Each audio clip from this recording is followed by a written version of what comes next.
I've noticed that I have a bad habit when you're here of not wearing my wedding ring because you come so early in the morning. I don't wear mine in bed either. It is the Frank and Friends show. Hi, I'm Frank Murphy. Hi, I'm Becca James, the girl with two first names. I slid a sheet I slid upon a slitted sheet I sit. Frank is still warming up this morning. Have you even had your coffee, or Those were my first 2 sips. Oh my goodness. Frank is a little behind today. I'm a lot behind. I fell back asleep, and I got the text, good morning, and I could tell by your text that you were bright and cheerful. And I thought, oh, good. Well, yeah, I've been up since about 5:25. Kids. I know my wife. Young kids. My wife got up and went, gets to work. She works at the school, so she's also up. And I remember that happening. Yeah. And then next thing you know, for me, it's 7:23, and I get a text from you, and I'm like, oh heavens, there's a lot that has to be done. Sleep in? Well, I was telling, I think was I telling Freddie the other day? I took a Tylenol PM one day and slept till noon. Yeah. What? I know. You can do that? Well, when you live alone and you don't have anyone coming over to do a podcast on days like that, yeah. Well, because you had texted me If I live alone, I mean, my wife gets up and goes to work. I mean, I go hours without seeing her. Well, you had texted me, my phone is set to do not disturb at 9 p.m. Good. So, you had texted me sometime after that. And so I saw that this morning, and then I was like, 6 a.m., I was like, let me wait a minute to text Frank, because I know that you sleep in, Yes. It's like, now if I was texting one of my mom friends, 6 a.m., not a problem. Like, it used to be you don't contact anybody before 9 a.m., but now with my friends who I know have small children, I'm like, yeah, it's fine. We're all up, whether we want to be or not. Well, if you have small children and you need a brief respite, please do subscribe to the Frank and Friends show. Yes. And I notice you're wearing our merchandise, so if you'd like to put in a plug for our fabulous Frank and Friends show mugs. Yeah. This is a nice cozy hoodie. It's, it's gonna be fall soon. It doesn't feel like it yet. Right. Unless you're inside Frank's house. Last time I was here, I was appreciative to have the air conditioning because I had been without power. Yeah. Today you're freezing me out. Well, I was running around in such a rush to get ready because I figure no matter what, I still have to wipe down the bathroom and put the blue stuff in the toilet and use the I appreciate that you clean for Clorox me. wipes. So I work up a sweat doing that.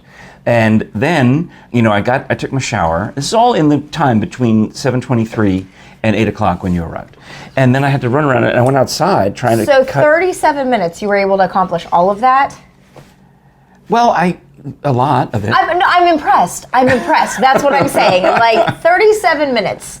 Well, really, by the time, we didn't get started till 8:07 or 8:10. So really, I guess give me, say, 47. I mean, okay. All right. But it's still a lot. But still, in that amount of time, I'm not even done getting ready. It was I used to be an hour from the floor to the door, minimum. That's when your feet hit the floor until when you walk out the door. I knew I took at least an hour. Yeah. I've gotten that down to half an hour. That's impressive because for me, it's usually I just get things done in between, screaming after my kids to, put on their shoes, brush their teeth, actually eat their breakfast. I'm sure I'm forgetting something. You'll probably look at me and go, you should have taken a little extra time to maybe dry your hair, put on a little bit of, I did brush my teeth. Thank goodness for that. But I'm drinking coffee, so that makes me self-conscious. Yeah, but I have no problem with coffee breath because, I live on coffee. Yeah, we do. Yeah. So, so enough of me. I'm racing around. I can now calm down, even though I am sweating. I'm sweating from all of it. You're schwitzing. And I set the air conditioning down 3 degrees to keep it. Whoa, 3 whole degrees. That's going to be 30 extra cents in your electric bill. That means I like you. That could be a song. Frugal Frank over here. That's a compliment. 3 degrees means I like you. 5 degrees would be love. Well, let's not go that far. No, it's. Have you ever considered no, never mind. Songwriting's not for you. What? Songwriting? Yeah. Spoof songwriting, maybe. Yeah, spoof songwriting on the spot in an improv show when the bar is so low that they're just surprised. If you can rhyme anything, you get a laugh. And it doesn't, that's it. the fact that you're able to say something is enough of a shock to the audience that you can get by. Now, Yeah. it's not the good level of the the great singer The Wayne Brady's of the improvisers. world. Yeah, I'm not going to get anywhere near him, but Well, I've seen Einstein Simplified. Y'all are really funny. Thank and you. I'm very impressed at how quick-witted y'all are on stage. I would probably freeze and be like, it's so funny because I was thinking about you yesterday, thinking, I bet Becca could do improv if she knew the format. Because you have mentioned it to me before, but you do shows Tuesday nights at like 10 o'clock. Mm-hmm. Yeah, but sometimes you need somebody to go with you to the old age home and in the middle of the afternoon. Sometimes there's other gigs. First, I thought you were calling me old. I'm like, where are you going with that, Frank? No, I mean, I was telling Frady last week that I got a call from one of the retirement homes asking when Frank and Friends were coming over to do their musical act. There's an older guy named Frank and apparently his wife, and they also use the term Frank and Friends, and they sing like show tunes. So you're trying to steal their gigs? No, they call the new activities director at the retirement home found my number when she Googled, and I had to explain I'm not the same guy, but if I can get in on some of that retirement home action. She said, what can you do? I said, nothing. That's the problem. I'll get back to you if I can put an act together. Well, I mean, but you could call your buddies at Einstein Simplified, do a small little improv. I mean, can you imagine the... hilarity. Well, I was going to say the suggestions that you might get from a retirement home. Yes. We could do a whole bit just on that. That would actually just be a really funny suggestion for one of your regular shows. It is fun because one of my favorite shows we ever did was for a bunch of kindergartners out in Farragut. Aww. And they had the sweetest, best suggestions. Well, kids are just so creative. Yes. They're not hindered by, trying to be a cookie cutter for, all their life. No, I remember because we were asking them for different types of animals for one of these bits we do where the farmer or somebody has to guess the animal and their quirk. It's party quirks, except the farmer you also have to pretend to be an animal. So we get a lot of, as you can imagine, at the adult shows, they try too hard. So we always get all the marsupials, platypus, kangaroo, koala bear. We get all out of that. And then you get anteater and aardvark. So we get the strangest, most exotic animals. Yeah. And we've done them so many times that as soon as somebody gets into anteater pose, the person guessing knows anteater, and then let's say no, and then you go, oh, aardvark, yes, because you have to get it exact. Yes. Yeah. Whereas the kids, we asked them for different types of animals, and I think we got Chihuahua, Golden Retriever, and like lion or something, or bear, or squirrel. I think was the third one. Aww. So I thought, and it was so great because now you can't just do dog; you have to differentiate between two different breeds of dog, and it was so much fun. Yeah, that sounds like I actually went to live comedy the other night. You went to Hip Hop to Be Square? Yeah, so Hip to Be Square is comedy at the Square Room, and I don't know how long they've been doing it, but I don't feel like it's been going on a really long time. No, he started it this year. The guy who runs it, I can picture him because he was kind of like the MC in between acts. Last name is Stevens. I know him because he sent me we met. He came to an Einstein show and talked to us. And actually, I got an email I was from actually him. thinking when the show was absolutely hilarious, and I will definitely be going again. Yeah. But I was just like, oh, y'all should do a Friday night show, Frank, because then I can finally come and see y'all. I agree. I can't make a Tuesday night, but a Friday. Here he is. His name is. Where did he sign it? He just signed it to be Square Comedy. He didn't. No, that's the other guy. I know his last name. Did he put his name? Did he introduce himself in the beginning? I've met the guy. I've talked to the guy. This is if I had my coffee. Is it in the email signature? No, the email signature is just. I think we're just gonna have to move on from this. Well, he's a nice guy, and it'll come to me in an embarrassing blast. Or later on in the show. We can picture the guy. Yeah. And so he started this, I believe, less than 6 months ago. Okay. And he does it once a month, I think, or thereabouts, maybe once every other month. I really don't know. Like, this is how it happened. My mom was in town for like 10 days. And she was like, hey, take advantage of the fact that I'm here, go have a date night, which my husband and I, we really need to do better about date nights. So I was just scrolling through things to do in Knoxville, and there was like a painting with a twist. I'm like, oh, that's fun. But it was at 6 o'clock, and if you're late, you could get, they could tell you to go away. You don't get enough twist. And that would have been, we would have been rushing, and I was like. They'd short you on the wine. Well, BYOB, so. Oh. But it was like one of those where I'm like, oh, that seems like fun. But I was like, okay, that will be rushing, so keep going. And I saw this person was Caitlin, something Italian. I should know this. Well, that's all right. But anyway, so she was hysterical, and they had like 4 openers. Yeah. Now I have to look it up. 1 or 2 of them were local.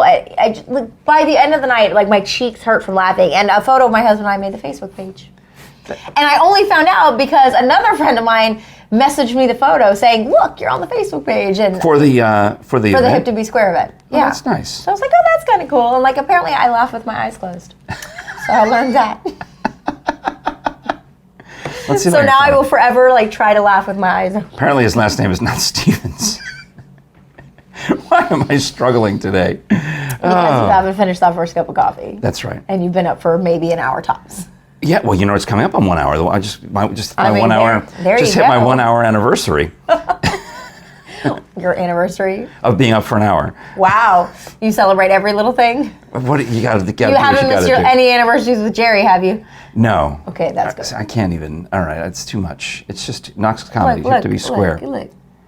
No, that's not it. Oh, that's a musician band. I don't want to follow them. I don't know who they are. It's like a toddler. The 9-piece powerhouse group that covers the best of Huey Lewis and the News. Oh, well, that might be interesting. Yeah, I might like that after all. See, look, you're welcome. They're not from around here. They're a Huey Lewis tribute band. All right, Hip to Be Square comedy. We've got to find the guy. Here's the Caitlin. Oh, Palufo. That's okay. it, Caitlin Palufo. She was really funny. I want the comedians to get the credit that they got. And the guy who was the opening act, the host, is the... Well, he wasn't the opening act wasn't the host. Oh, well, the host would have been the guy who runs this, I believe. Yes, correct. All right. Well, that's a good question. He didn't put his name. You know what? He's clearly not trying to get attention for this. Gary Jackson. That's it. Sorry, Gary. It was a great show. I really liked it. We'll be back. That's a long way to go to cover my OCD for not remembering Gary Jackson. Is it time for a sponsor break? I feel like it took that long. I know, I'm sweating. And what I really care about is the fact that you survived a near hit, because near misses should be a hit, but the tornado didn't hit your house. But oh no! And the tornado didn't hit my house. But if you go. I was shocked when you and I recorded the last time. Yeah, it was the day after the storm. So we didn't know. It hadn't been declared a tornado yet. No, it hadn't, because I texted you later in the day saying it was a EF2. That's the right terminology. In this neighborhood, I had some leaves, but it missed us. Yeah, my neighborhood didn't look like anything had I wasn't aware. But then when I drove out to Middlebrook Pike, I'm out talking a mile from here. Oh, yeah, it was... huge trees down, and then as you continue down Middlebrook towards Cedar Bluff, you're getting closer and closer to where to the carnage, to where it touched down. Really, I mean, it actually tore the roof off the level crossing apartment homes, and so just random plug for my company. Like a lot of people don't know this, in times of crisis, they will call on Knoxville Area Transit to help provide buses. To help evacuate people or to help. So we actually sent a couple buses down to help get people out of there and take them to places where they can get comfort and care. So that's good. So it's just shameless plug for my company. Yeah. Not even I don't realize. Like I didn't even know that would happen until the next day. I didn't realize. And I'm like, take pictures so I can publicize this because I'm a marketing person. So my first question is, did you get a photo? How can we publicize your disaster? That sounds so horrible, but I'm a marketing person. I'm just really proud of my company and the guys who went out to help. We were in radio, and you know full well that we would load up the van with water bottles in the parking lot, not because we cared that much about the disaster. We cared about the people, but we wanted to get on the news. But we also wanted, to help publicize that we are caring people, that we do nice things. Yeah, that's that. That's why radio stations fill the whatever in the parking lot. Bring your bottled water, and we'll give it to the Red Cross, who then will get mad at us for not giving us the money that they could have used to buy 2 bottles of water. But that's a fact. I mean, it's true. The charities are like, oh, great! Hey, you spent $100 on water. We could have gotten twice. Because as the much. psychology of it is people question giving money because where's it going? Is it really going for your overhead, or is it actually going to the people in need? Yeah. So more people would rather donate actual things because then they feel like, okay, actual things are being given out to the people that need them. But it's a psychological thing. It's a psychological thing, but it's much harder to get the stuff to the disaster area because I remember there were various hurricanes and things. Well, I mean, you remember the wildfires up in the Smokies, I mean. Where people would just send trucks, and then you get to the point where there's a barrier and the authorities won't let you go any further. Not to mention they get so much stuff in some of these instances where it's like there's no buildings to store anything else, and there's no organization management for them to be able to even collect it, organize it, hand it out. So it becomes really hard. We know radio guys from other parts of the country where they drive up to the point where there's a roadblock and they can't go any further, and they just offload the bottles of water on the side of the road, and good luck. I didn't know that part of it, but we made it to Pass Christian, Louisiana. We're not going to make it all the way to New Orleans, but good luck to y'all. Bye-bye. I'm sorry. It's the ugly truth of what happens to those pallets of water when you don't give them to the official organizations that are helping. Yeah, the organizations that are allowed to go past the barrier, past the yellow tape. Yeah, because they have to keep some kind of organization with it, or it's chaos. Right. I mean, it's already chaos, but anyways. Speaking of yellow tape, we often use crime scene tape when we're promoting Dr. Bill Bass. Nice transition. Where you can find all about Dr. Bill Bass at bonezones.com. Don't forget the S. And what did I do with the thing? Oh, it's back here. I have just out of reach. Just out of reach. Definitely not your morning, Frank. So unprepared. You're normally like so horrifically unprepared. You can be a Dr. Bill Bass groupie. In fact, get your orange on in time for football season. Yeah, 12 days? Go Vols. 12? Well, by the time I published this 10 days? What, it starts Can I get a 9? Just tell me what day does it start? September 1st? No, I think it's September 2nd. September 2nd. We could get out the phones and Google football time in Tennessee. It's going to be Labor Day weekend. The Vols play, I think, UVA in Nashville. Correct. The first home game isn't until like the 9th or 10th. Right, because we got relatives coming, and we were able to get restaurant reservations for downtown during the game. So that works out fine. Everything's going to be super awesome. Take the bus. $2 for day pass. They'll be in Nashville that day. Oh, that game. Okay. Yeah, they're coming Labor Day weekend. So you can get the Body Farm T-shirt with the orange and the black on there. This is the short sleeve, which here is appropriate until October. Sometimes November. And then last year was warm. Well, then the long sleeves. Yeah, I guess you really kick into the long sleeves, and you wear those in November, December, January, and then February you go back to the short sleeves. Yeah. Plus, this is great because most people who love Halloween think spooky season never stops, but really the season starts September 1. So you wear that during the day. And that's very Halloweenish. Get both. Wear the long sleeve at night. Try to fold this for you. Thank you kindly. There's another one. And then mostly it's the books. And the other day on last Monday, I went to a book signing event by author Ron Ledbetter, who has written this large book about a stunning world of faith, family, and friendship and the unforeseeable, and all the interesting and unbelievable things that happened to him as he traveled. I mean, most of the stories he was telling us at the event were things that happened either in the Middle East or in Russia, Ukraine. This is before the war. They had Which war? Oh, pick one. But he did a lot of things in other Russian states, like not. I think in the Caucasus, I think is where he was talking about. That area where he's going to all the different stands, and he's going to people's homes, and he's just talking about how the 3 cups of tea, where you go in and let's see what they're hiking through the mountains, and this shepherd's family says, "Come in," and they give him a cup of tea, and that's kind of a test to see are you friend or foe. And then you get invited for you stay for the second cup of tea. That means you've advanced to friendship, and maybe you get a little bite to eat. And then during the course of this, once you get to the 3rd cup of tea, that means they've embraced you like family now.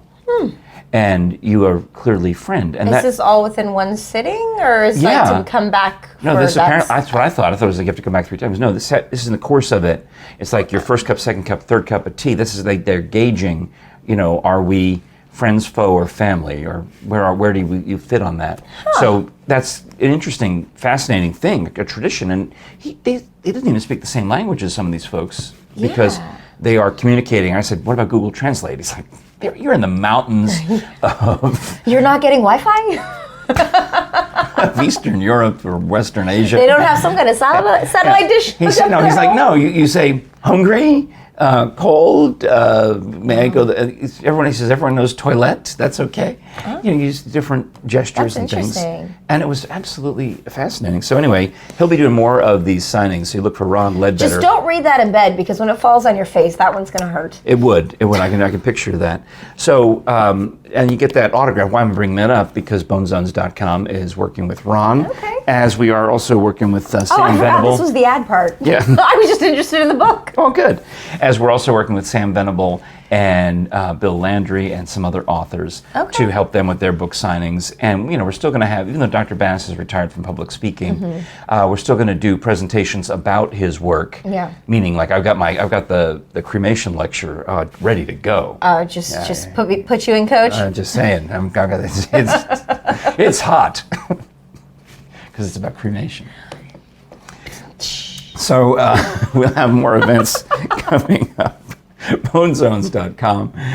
Don't forget the S. Oh my goodness, I'm sure there's more. But okay, so I'm going to digress because it was something that you'd asked me about previously. Oh, good. Because why don't you just host the show and I'll sit over here and shut up. Sit over there and sip your coffee. Well, you had asked me about whatever happened with the power outage situation, because by the time I was here for the last show, we had been out without power since pretty much the storm had happened. So we made it overnight. I got to get dressed in air conditioning. We still appreciate that. We anticipated you were going to be out for 36 hours. 31 hours. 31 hours. So power ended up coming back on around lunchtime. So we were out for only about 24, maybe a little less. Okay, all right. But I still had full work day and everything. So after work, my husband and my kids went to go work out at the Y so that I could get home, and I figured what a great opportunity to actually clean out the fridges. I'd only been up since 3:30 that morning, and I'm like, you know what I should do? I should deep clean my fridges before I put all this food away. Because it's empty and they've been off. Right. So I figured I couldn't waste the opportunity. So that's smart. I hate to put you through that work, but that's the right decision. But then I get in that cleaning mode. I'm delirious and sleep deprived, and I'm cleaning mode. So I'm me scrubbing the toilet for you. Yeah. So I'm like, let me put on a load of laundry. Clean the kitchen. So that I have room to do all this stuff. Fully scrub out both of the fridges, because I have one in my garage and then one in my house, because small kids, you need it. Of course. So I've finally done all of that, and I have unloaded the first cooler, a lot of the dairy and the cheeses and that kind of stuff, and then I'm in the middle of unloading the second cooler of 6. The power goes out again. No. And I literally just stopped, and I was just looked up. And I'm like, you've got to be bleeping kidding me.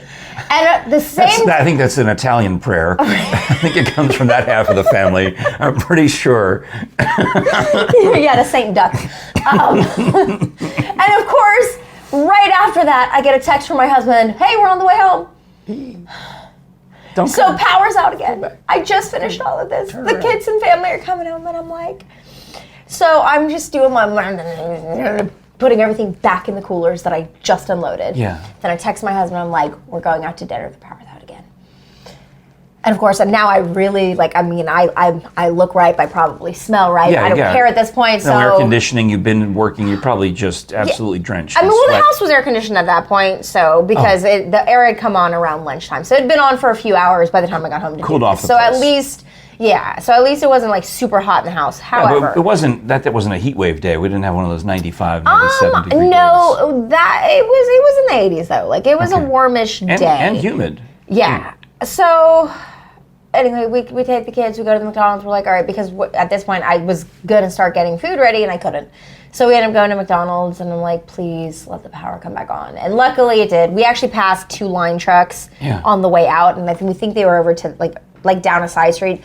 So my guess is that they were probably trying to restore power to another area, but they had to shut down the lines again real quick. Yeah. Just to do that. So, they probably weren't out for more than, it took us 45 minutes to an hour's tops. So, the power was back on by the time we were home again. Do you ever try to do the math? I can tell by the stove clock, if you subtract that time from the actual time, I can tell.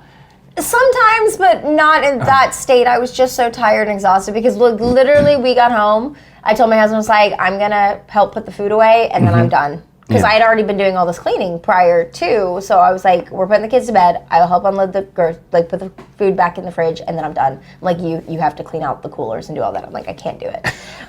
So anyway, so that was the thing. So, but I was just like, when the power went out that second time, I was just like, why? But I also need to give a shout out to all the linemen who worked, because I mean, I'm sure they did not sleep trying to get all the areas restored to power, because I know some people were out for much longer than we were. Well, some people also at their individual homes were, if the house didn't get hit by a tree, their actual personal wires to their house. Yeah. I think one of the guys we used to work with, Ben McWhorter, his house was he was without power for quite some time, days. I didn't realize. And he still said he was fortunate. He posted pictures saying that the trees missed damaging the house, but it got the lines. But when you look at the before picture and the after picture, like, what happened to that tree? It's gone. You know what also makes me sad is because homes look so pretty with like these nice big full trees, but it's also reasons why things like Bradford pear trees should not be planted in East Tennessee, because they will only take them down. Yeah, well, so we have previously lost the two that were in our yard, so luckily we didn't have to deal with that. Yeah. But one of the ones that came down did actually knock out our power. You remember the storm? It was November of 2017-ish. It tore off part of the scoreboard in Neyland Stadium. And I actually happened to be at the game. We literally hunkered down inside the storage area for the Petros, because we were literally the last row at the very top of Neyland Stadium. That's where we were during that storm. So when we got home, primo seats. Anyways, but yes, those are in a different zip code, I think, technically, from the field. I'm not do they do zip codes the higher up you go? But yeah, so I remember we came back because my sister-in-law and her husband had been in town for the game. Yeah. And we came home, and the lines it hit that corner of our house where the power lines were going in. So because not only did we have to fix the roof, we had to fix whatever that electrical thing was. It was a whole thing. So they left early. They had driven from Texas. They left early because we had been without power for days. And the Bradford pears were planted as an ornamental tree, but they get so big, and then they just mess stuff up. They're structurally poor because the way they divide too low. So you get these big, bushy looking trees, but the problem is all those limbs split. Well, but also the wood is so airy that it's like cork, so it just they get to the point where they can't support their own weight. Exactly. So even if there's no storm, they're going to fall apart at some point. So get rid of them. You know who will eat them? Get rid of them? Huh? Oh wait, they got rid of the elephants. Never mind. Not get rid of them. They moved them to a different home. But I used to be able to call the zoo and say, I'm cutting down the Bradford pear. What day should I cut it down so I can bring it over and you can feed it to the elephants? And they would say, okay, wait till next Thursday, and then you'll be that day. All right, well, that's it. We need to start petitioning Zoo Knoxville to get elephants back. Elephants to eat. What? How about we just get elephants to come through the neighborhoods like the goats that eat the kudzu? Yeah, but then can you imagine the street sweepers that would have to come behind them to clean up? So many things, so many logistics. Thank you for your help.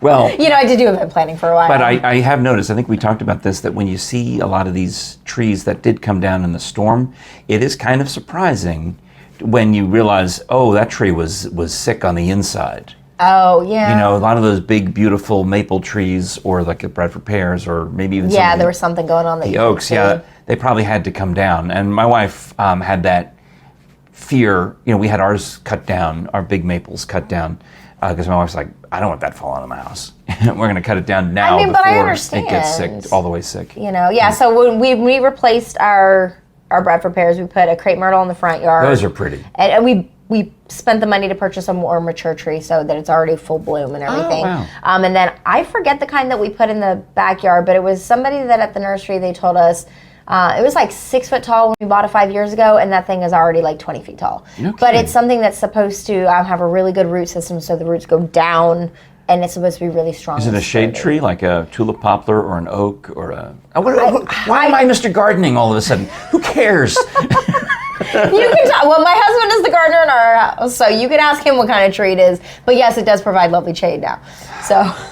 How have I turned into a gardening guy? I hated all of that when I was a kid, and up until just a few years ago, and now that's my exercise. It's just your hobby. No, it's the why for me. It's the gym. I go out there, and that's my exercise. But it's nice to be out in nature and do all that stuff, isn't it? It is. I don't know. I have a black thumb, so it's not just broken and it's black. I read a headline which I didn't click on, but this is how I do go nowadays. I read headlines.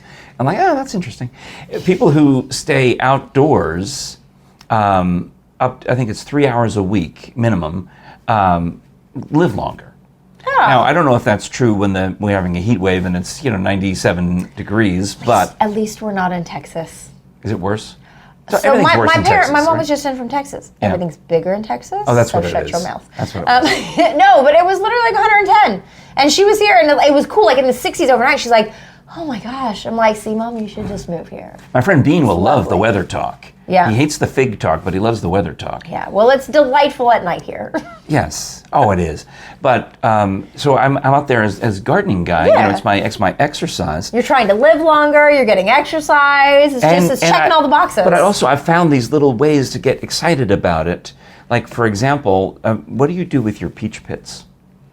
I throw them in the trash. Aha. Do you plant them? No, I spit them. I go out in the front porch, or I either open the kitchen window and throw it out the kitchen window, or I'll go outside, or I stand on the front porch and I would spit them somewhere.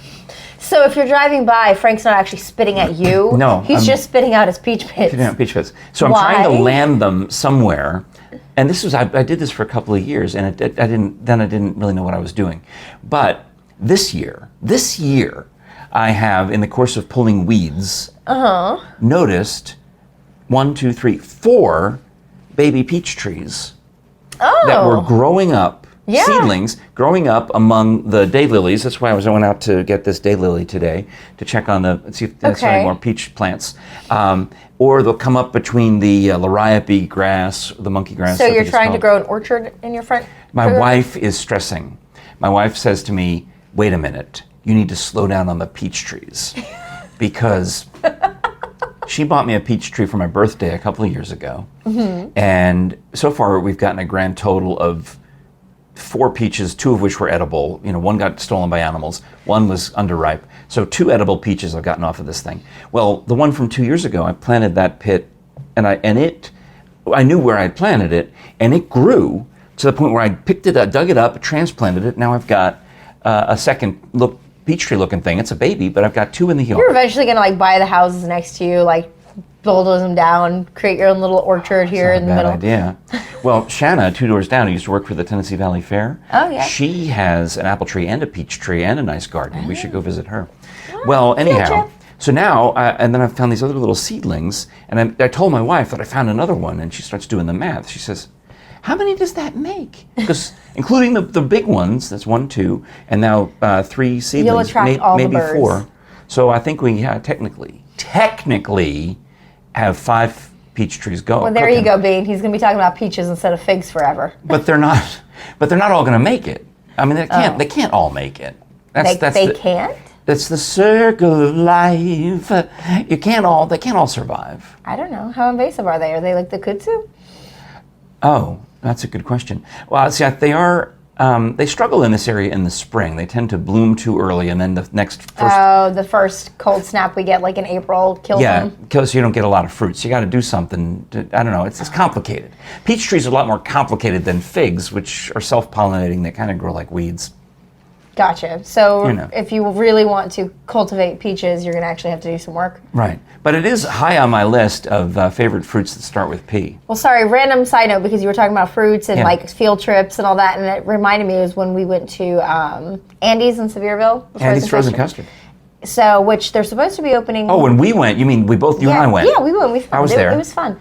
The one in Knoxville that was going to open August 30th, but now they're saying September 27th. So I might have to take a field trip back out to Sevierville because they're promoting a cannoli-flavored concrete. Yes.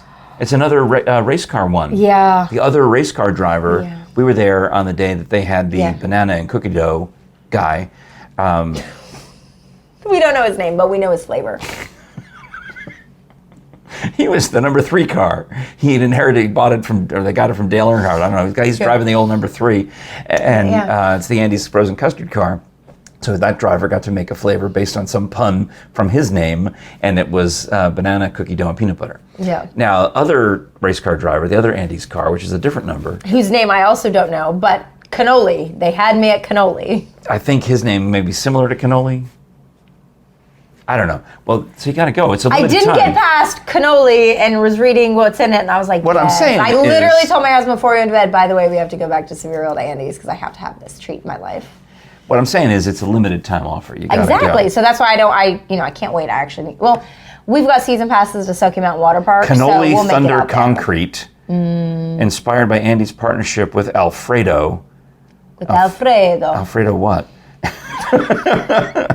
So that's it. You just got to go. Yeah. You know. Which is fine. So we'll go to the water park and we'll top it off with ice cream.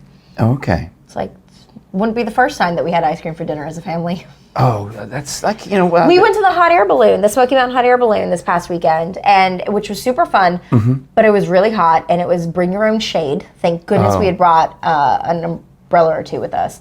But it was so hot, it was getting close to dinner time, and like nobody wanted food, so we're like, let's get ice cream. That's genius. So we literally ate ice cream for dinner to cool us down. Where'd you go?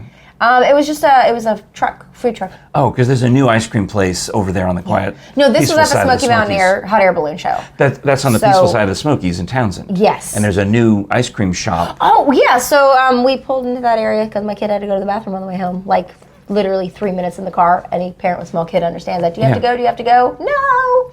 And then, Immediately, I have to go. Yeah. Anyway, so it's fun. But yeah, it's all developed right there. Yeah.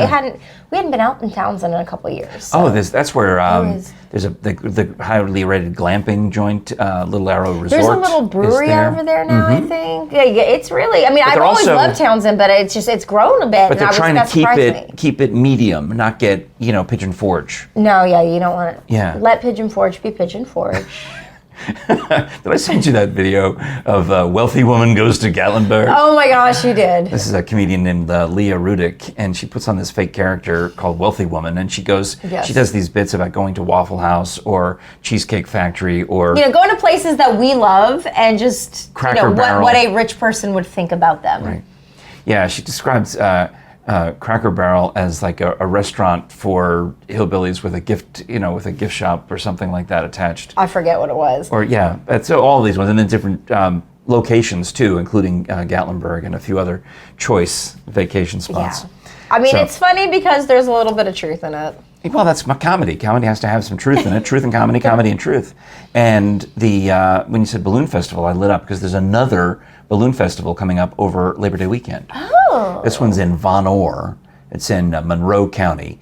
And Is that east from us? that's a really good question. And I only say this because I think it's south of us. my cousins moved to South Carolina, and we're going to visit them Labor Day weekend. And they said that there's a hot air balloon festival about an hour from them. Imagine if it's the same one. Well, that's why I was wondering. I'm like, how many close is it? balloon festivals are there? Yeah, I mean, it's Let's see. It's 27 miles from where we sit. okay. So there's no way.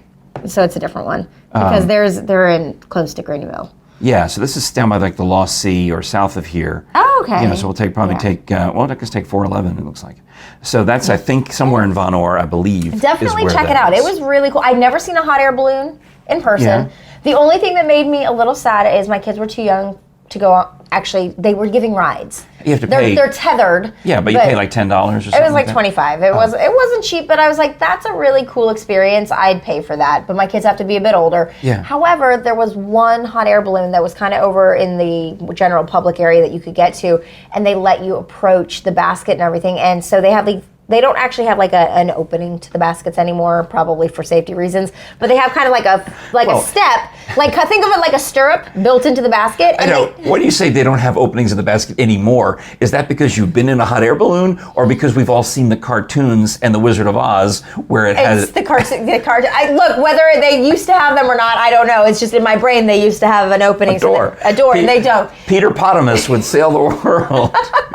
Okay. The hot air balloons don't have doors. They've got little like stirrup, like you can step up and over it to get over it. And so, but the I didn't get his name, but it was the Remax hot air balloon, and he let my kids come up and each stand on that little footstep and look in and ask questions. Is the flame going? And he pulled the flame, and I got a really cute video of that my kids freaking out, but then be like, again, and like, babies, he will literally take off if he keeps doing this. He can't. But he did it one more time just to make them happy. And they just, my kids' reactions were priceless. So it was just, he was really great to interact with them, even though they couldn't go on the rides, so we didn't do that part of it. Right. Yeah, well, but now they'll want to go back and Yeah. a little older and they'll have a fun. I know it was a good day because my kids said it was their favorite day.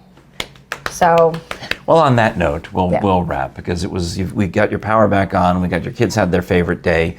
We figured out that the cannoli flavored ice cream, Concretes, custard. That's right. Is in honor of NASCAR Xfinity driver Anthony Alfredo, who is driving the number 78 Andy's Frozen Custard car. There we go. But we also have to figure out when Jerry's sister and husband are here. We have to make sure we get them to Andy's. So we've got dinner reservations in a fancy restaurant in Knoxville one night. Another night we'll go over somewhere and get dessert at Andy's, and then the third day we'll go probably to this balloon festival. That would be nice. Sounds like you're gonna have a busy weekend. Too much. all my weekends are busy, but honestly, it's better with kids if the weekends are busy. Yeah. So. All right. Well, I appreciate you being here. Thank and you. If you do like audio entertainment, you should get your own podcast, Becca. I'll just keep coming to yours. That's even better for me. Works out for me. You can find podcasts of all sorts on the Audible app. And if you go to audibletrial.com/FrankandFriends show, you can get a free 30-day premium membership, which includes the monthly MP3 download credit. Every month you get a credit for a download. You can bank them and use 2 or 3 at a time, or you can use one at a time. Each certain audiobooks have different values in terms of how much they cost or how long they are. And you can keep that forever in your collection. Or, obviously, as an Audible member, you can just stream them and use them in that regard, like you do with podcasts. Save the credits for when you're going on a road trip and you need to actually download them. Yeah, it's good stuff. Yeah. So you know the drill. Oh, yeah, I got it. New books coming out every week. You'll never run out of things to hear. In fact, I was talking to a friend of mine, Hall of Fame radio DJ Jeff Detro, who needs to come back here and do a show. He was just finished listening to an audiobook, and he was so excited because he wanted to call me and tell me about it.